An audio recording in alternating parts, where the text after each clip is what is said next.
There are houses you can buy, and then there are houses that buy you. This is the story of how I stepped inside one and never really left. It all started the night I moved into an old house on the edge of town. The price was too good to be true.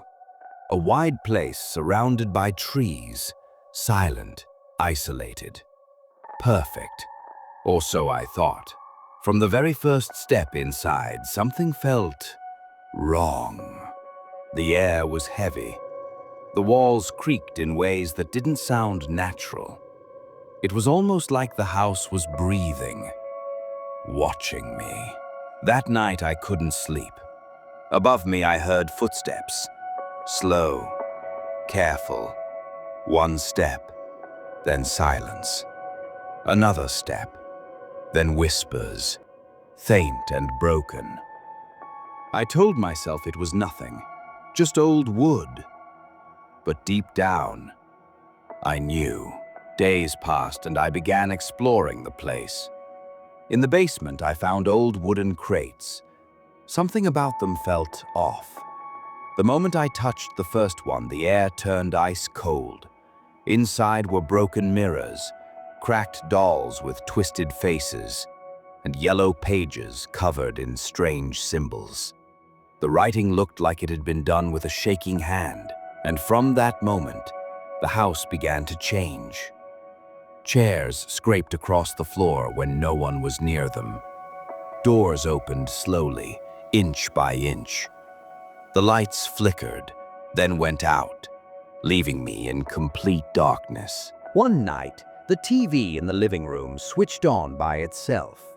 No channel, just static.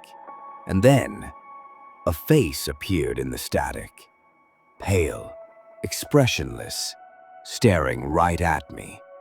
A distorted voice followed, repeating my name. Over and over. The nightmares began. I dreamed of being trapped inside these rooms, screaming voices around me, shadows moving against the walls. Every time I woke up, the dreams didn't feel like dreams at all. They felt like memories. Someone else's memories. Soon, I started noticing something else. Every window, every mirror, every reflection. There were eyes watching me. Sometimes they were mine. Sometimes they weren't. One night, I found a journal inside the basement. The leather cover was cracked, the pages yellow. It belonged to someone who lived here long before me. The words were filled with fear. They're here. They won't let anyone leave. The house isn't a home. It's a trap. As I flipped through, the ink began to fade. Letter by letter, right in front of my eyes.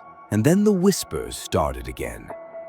Not far away this time, right behind me, breathing against my ear. I spun around. Nothing. Only the cold. The house grew louder. The walls groaned like they were alive. Heavy footsteps shook the floorboards. Shadows no longer just moved. They stood there, waiting. The TV turned itself on again. But this time, it wasn't just one face. It was many.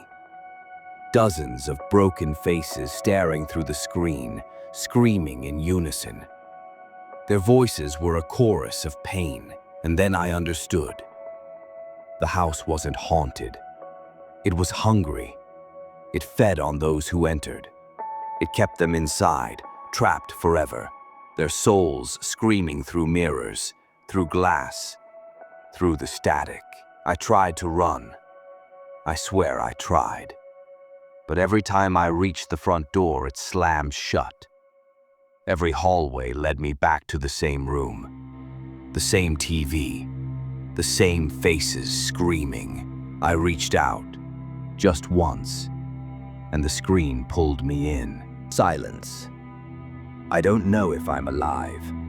I don't know if I'm dead. All I know is, I can see you now, through the glass, through your screen. And the house? It's still out there, hidden among the trees, waiting. Some say if you drive past it, you'll see faces in the windows. Others swear they've heard voices coming from the basement at night. But the truth? The house isn't done. It's never done. And sooner or later, it will find you.